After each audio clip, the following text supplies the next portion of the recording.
Hello, YouTube. Um, I'm babysitting my parents' dogs right now, and they're circling me. They want me to throw something. Um, Not really Lottie. She's like 10 years old, but she's a. If you hear a mouth breather in the background, that's her. Yeah, I should be so lucky. Anyway,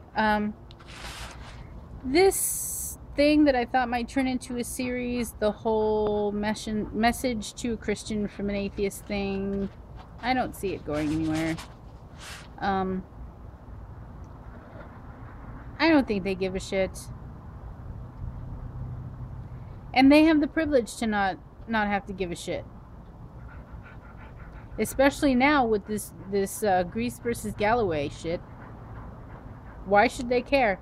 You know, this fucking pisses me off, man. Because it's like now every time I try and make the argument that we live in a secular nation, it's provided for under the Constitution, now they really have something to throw back at us. You know, well, the Supreme Court just said, you know. I swear, this system with the judges, something needs to change. Those people don't need to be on the bench for life. You know, maybe like a. You ever have a weird hair attacking you? It might be one of the dogs. I gave him a bath earlier. Anyway,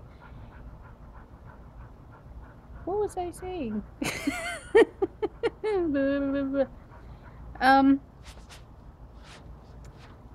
Anyway, to get to the point, right now is a very important time. And I think there are more people than let on paying attention to this. I think that believers in the Judeo-Christian God, particularly Christians, are celebrating up and down all right now. This is a huge victory for them. But I also know there are other people paying attention. There are pagans, Jews, Hindus, natives who still practice their native religion, Buddhists. And so it concerns me. This is just something that I've personally observed. Maybe I'm wrong, maybe I'm not. But I kind of feel like atheists have co-opted the term secular for ourselves. I don't know. I kind of follow the Secular Coalition for America on Facebook, and a lot of their posts are very atheist oriented.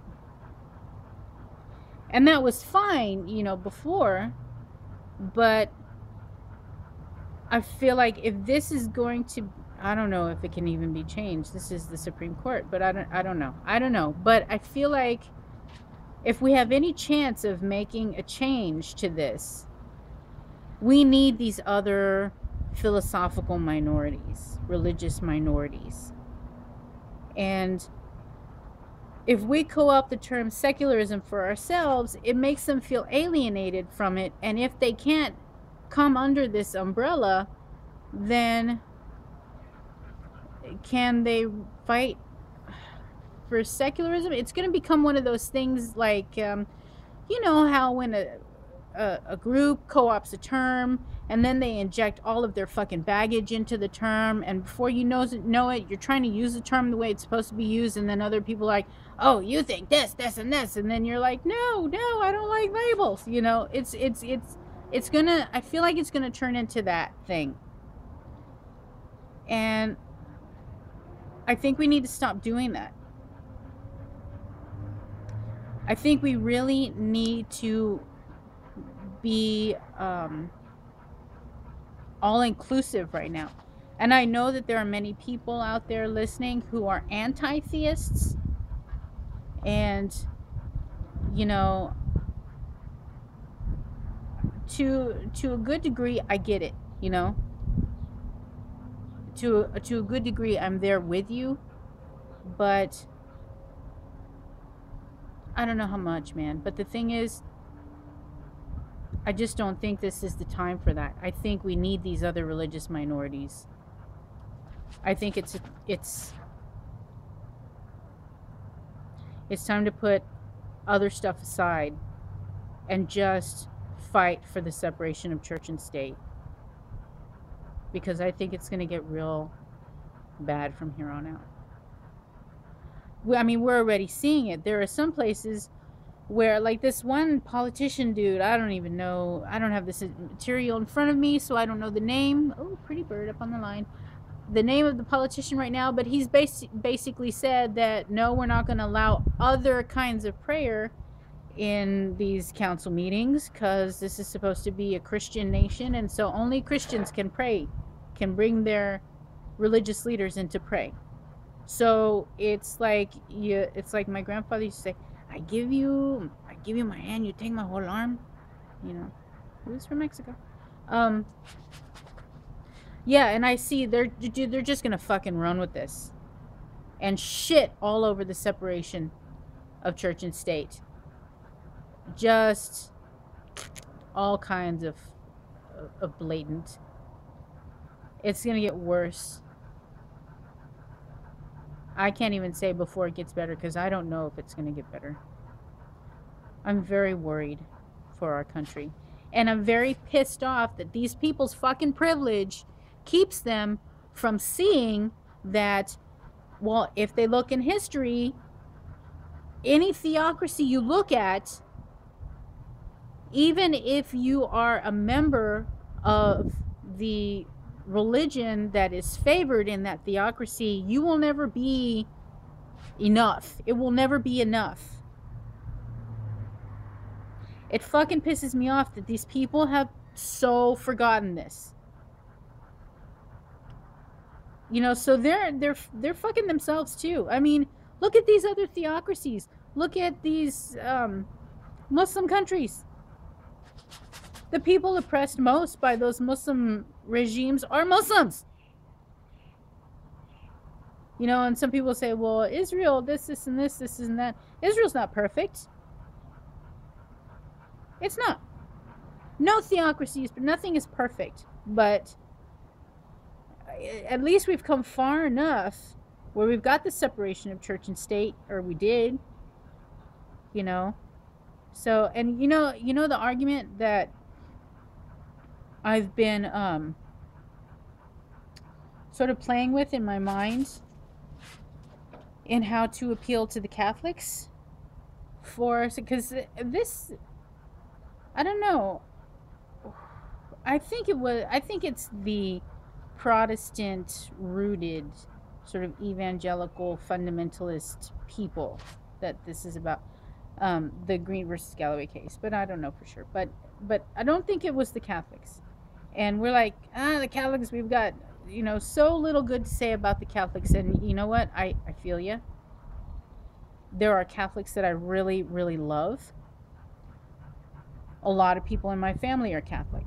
I was born and raised Catholic. I know there are flaws. I know we've got our opinions.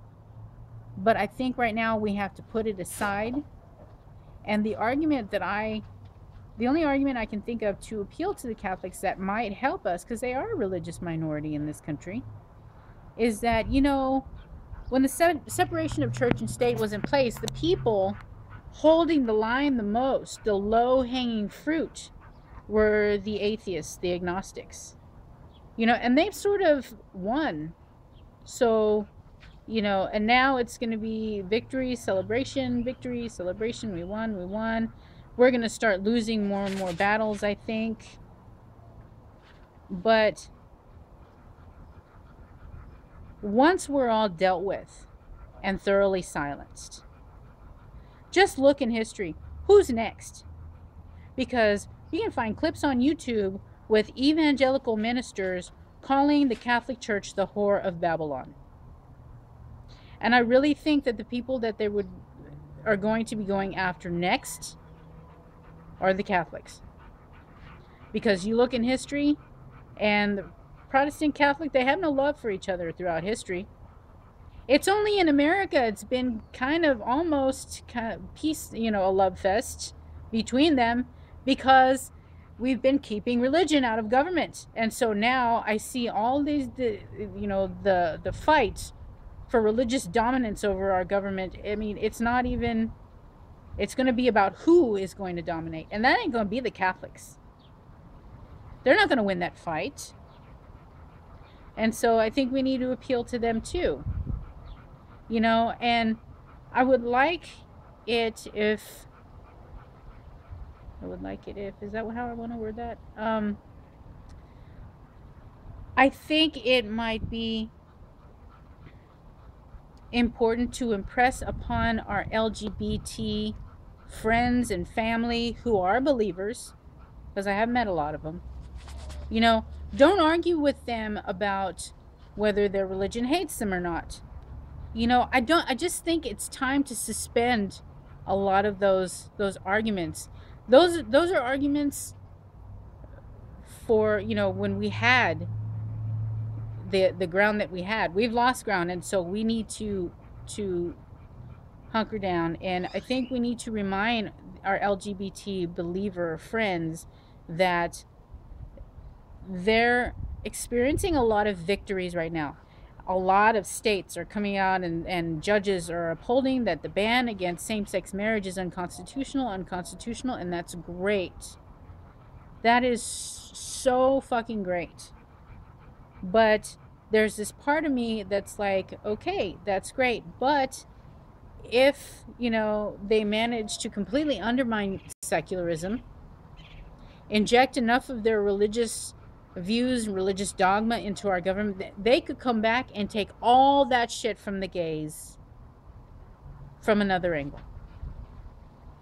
You know, so it's almost like I feel like the LGBT community is being given a yard right now, so that through the separation of church and state issue, the religious who don't support secularism, that also happen to be the people that don't support gay marriage, can come in and take a mile from the LGBT community later from another angle. I think we really need to, you know, I know it's not going to happen. I know people are going to keep, you know, rehashing the same old arguments, why the Vatican is wrong, the Pope is wrong, why Catholicism is wrong, why this is wrong, why that is wrong. If I were the almighty elected ruler of the atheist community, what I would have is to suspend all that and to bring everybody in that is a religious or philosophical minority, and get us all fighting for the separation of church and state. Because the evangelicals, the fundamentalists, the Christians, they're about to, I feel like they're about to really get unfucking ruly. And we need everybody. But that's just my opinion. So, also I did really, really well in school. I made mid to high A's in all of my classes. So, that's good.